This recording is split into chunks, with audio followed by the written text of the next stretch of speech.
Hello everyone and welcome to my channel. I'm Katie and we are going beyond the May Scrawlrbox.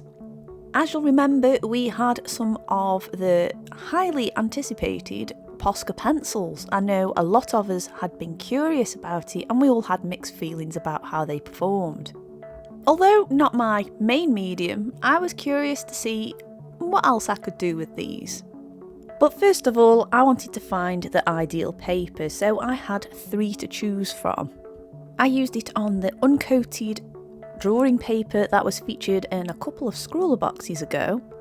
Also the shut paper by Claire Fontaine, which was featured I believe in an upgrade recently, as well as the Art Space, I guess, sketch pad again that was featured in the upgrade. And as you'll see on screen, there's been varying results.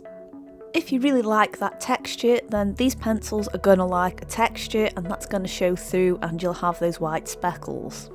However, I did find with the Scrawlrbox uncoated, and I believe the same would work on a smooth cartridge paper as well as possibly a Bristol board, but that might just be a little bit too shiny. But what I'm trying to say is, a smoother paper will give you a smoother result. If you watched the May Scrawlrbox unboxing and creating, you will have noticed I used a blending pen in that, and I might consider it a little bit as cheating, so I actually do come back and use just the materials from the box. However, on my pursuit to make these coloured pencils work, and again, perhaps to satisfy my curiosity with this medium I don't use very often, I decided to try a blending solution. This is the Zest-It, and I guess it behaves a little bit like turpentine would with oil pastels. It melts it and it pushes it around. It has a zesty fragrance, which I guess is why they call it Zest-It, but if I be honest, it did feel a bit fumey. It might not have smelt as bad as terps, but it had a heady fragrance to it, so if you do go for this, bear that in mind. Also, I hasten to add as well that it did make the coloured pencils ever so slightly bleed through, and you also had that oily halo, so if you are going to use this, just bear that in mind. Anyway, let's get to the drawing, shall we? I just added that bit at the start because I just wanted to see if that would help you guys and just to see what else I could find from that. So the Scrawlrbox prompt was Secret Garden, and again I still find it quite amusing how we had a very non-botanical colour scheme to do a garden, right? I thought I would take a bit more of a mystical approach here, and we have a pair of hands holding a teeny tiny terrarium, is that what they're called? It's a little flower in a bottle. I kind of just went a bit conceptual with this and thought I'd stylise it up a little bit more. I added an initial outline first, and then it was time to start building those layers up.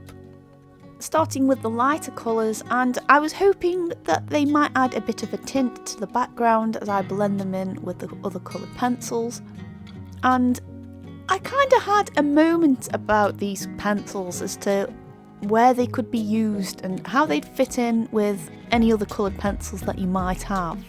Now again, I can't speak for Lightfast rating here, but they claim to be able to write on top of anything. A little bit like the Posca markers, it says it can write on card, I believe plastics, glass, not quite Chinograph pencil level, but you know, kind of close. And it got me thinking, I wonder if they would be good to layer on top of coloured pencil works where you just can't layer them anymore.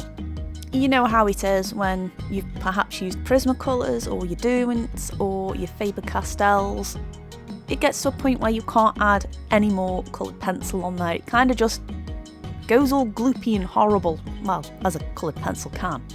Or the paper starts getting a little bit too smooth to add details onto. You know the one. Again, it's not my forte, but I have had my experiences with it. I think these might be quite good if you wanted to add some details on top of an area where your other coloured pencils might not work. I found the leads quite robust here, so if you sharpen them, I reckon you could get some quite intricate details there. However, I'm not going to pursue this anytime soon with the house move coming up, so we'll leave it at that for now, but that might be something I pop a pin in and come back to at a future date.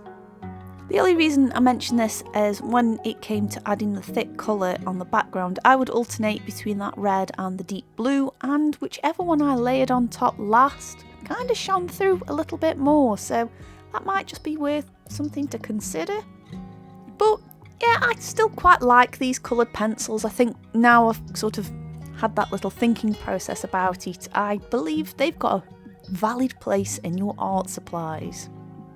Now, I guess I better address something really. I know I haven't been great with comments at the moment, and that is just plainly because I've been super busy sorting the house out, and, well, it's my birthday today, and I just wanted to, catch up with a few friends who I hadn't seen for a while either, and just kind of go out and enjoy the world a little bit now it's opening up slightly. I do promise though, I will be back to commenting a lot more frequently, and I do read everyone's comments.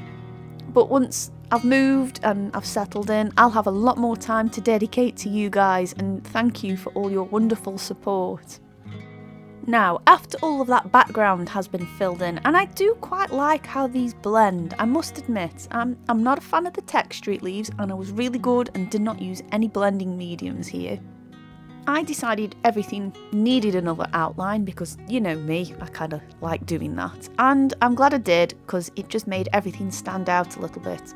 The liner pen didn't work great over coloured pencil, but that is to be expected because they are wax and oil based, and that kind of repels your liquidy kind of mediums there. Well, with the exception of the magic potion that we received as well. I thought rather than using that flesh tone to colour the hands, I would just add the shadow in there using that grey, and I really like that because you have this really colourful background and this colourful flower scene that's in that little bottle, and then you have these colourless hands, and yeah, I liked that. I don't know where this idea came from for me, but I'm kind of glad I went with it, and I kind of think it works as a little secret garden. Maybe it's a little secret from the moon, and that's why the character here, or the mysterious hands, are shielding it from the moon. I know it defies all logic, but I added the background colour to the inside of the bottle, so we'll just say some funky stuff's going on with the light there. It's a magic secret garden. But I didn't want to leave it white, not whilst I'd got all of these colours to work with here. I used those lighter blue tones to colour the leaves in, and hopefully your eye's gonna think that's green. Well, it'll represent green at least. And I left the flowers themselves white, just so they'd stand out. And then it was time to add the magic potion, and I must admit I really like this stuff. I do need to give it a try, perhaps with some watercolours or water-based mediums anyway. I thought adding to the mystique of it all, a few stars and a few dots, and we are pretty much done. I actually prefer this one to the original one I did, but of course I would love to know what you guys think. Thank you ever so much for watching, and I do hope you've enjoyed this, and if you have, there should be some more on screen that I think you're going to enjoy. In the meantime, I will see you soon. Bye!